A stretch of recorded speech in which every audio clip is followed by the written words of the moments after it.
Bangladesh is committed to working closely with all member states to materialize the purpose. ক্ষমতার বড়াই কতদিন থাকে? ততদিন যতদিন ক্ষমতা থাকে।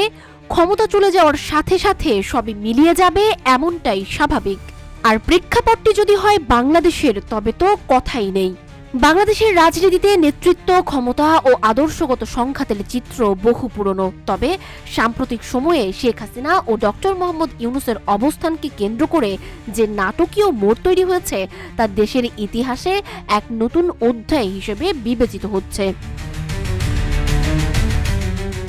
একদিকে সাবেক প্রধানমন্ত্রী শেখ হাসিনা, যিনি দীর্ঘদিন ক্ষমতায় থেকে দেশের রাজনৈতিক দৃশ্যপট নিয়ন্ত্রণ করেছে। অন্যদিকে হাসিনার ক্ষমতাকালীন নানাভাবে অবহেলিত শান্তিতে নোবেলজয়ী ডক্টর ইউনূস, যিনি হাসিনার দীর্ঘকালীন চক্ষুশূল। সেই ডক্টর ইউনূস এখন দেশের অন্তর্বর্তীকালীন সরকারের প্রধান। পদ্মা সেতুতে নিয়ে যে ওখান থেকে পদ্মা নদীতে টুস করে ফেলে দেওয়া উচিত। যাকে শেখ হাসিনা পদ্মা নদীতে চোবাতে চাইলেন, অসুস্থ শরীরেও সিঁড়ির পর সিঁড়ি বেয়ে উঠতে বাধ্য করলেন, যেই ডক্টর ইউনূসের নোবেল পুরস্কার নিয়েও প্রকাশ্য সংবাদ সম্মেলনে রীতিমতো তুচ্ছ তাচ্ছিল্য করলেন। এমনকি পদ্মা সেতু প্রকল্পে বিশ্বব্যাংকের লোন বাতিল হওয়াতেও যে ইউনূসকেই দায়ী করেছিলেন, সেই ইউনূসের গঠিত সরকারই দেশে $100 বিলিয়ন বিদেশি বিনিয়োগ আনতে মরিয়া। ছাত্র আন্দোলনের পর ক্ষমতাচ্যুত হাসিনার বর্তমান পরিস্থিতি দেখে কেউ কেউ এমনও বলছেন, কোথায় হাসিনা আর কোথায় ইউনূস। 2024 সালের আগস্টে কোটা সংস্কার আন্দোলনের জেরে শেখ হাসিনা পদত্যাগ করে ভারতে চলে যান। তার বিরুদ্ধে গণহত্যা ও মানবাধিকার লঙ্ঘনের অভিযোগে একাধিক মামলা দায়ের করা হয়। হাসিনা ভারতে বসে বাংলাদেশের রাজনৈতিক পরিস্থিতি নিয়ে মন্তব্য করতে থাকেন, যা ভারতের সঙ্গে বাংলাদেশের সম্পর্কের জটিলতা সৃষ্টি করে। এমনকি তিনি বলেন, যতই চেষ্টা হোক আওয়ামী লীগকে একেবারে শেষ করে দেয়া যাবে না।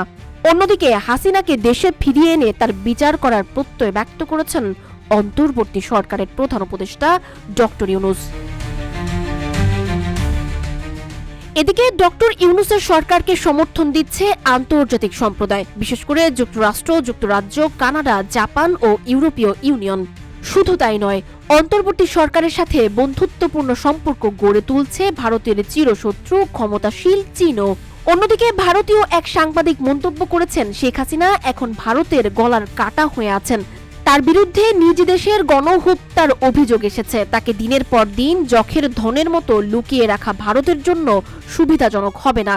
তিনি আরও যোগ করেন, বাস্তবতা হচ্ছে শেখ হাসিনার ক্ষমতায় ফেরা অসম্ভব।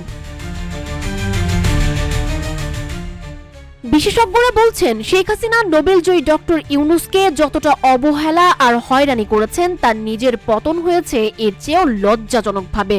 কেননা হাসিনা ও ডক্টর মোহাম্মদ ইউনূসের রাজনৈতিক অবস্থান পরিবর্তন বাংলাদেশের রাজনীতিতে নতুন দিগন্তের সূচনা করেছে।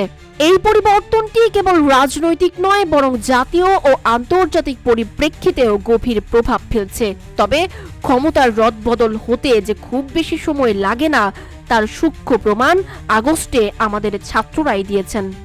তবে ভবিষ্যতে রাজনৈতিক এই পরিবর্তনের প্রভাব কিভাবে দেশের রাজনীতি ও সমাজে প্রতিফলিত হবে, তা সময়ই বলে দেবে।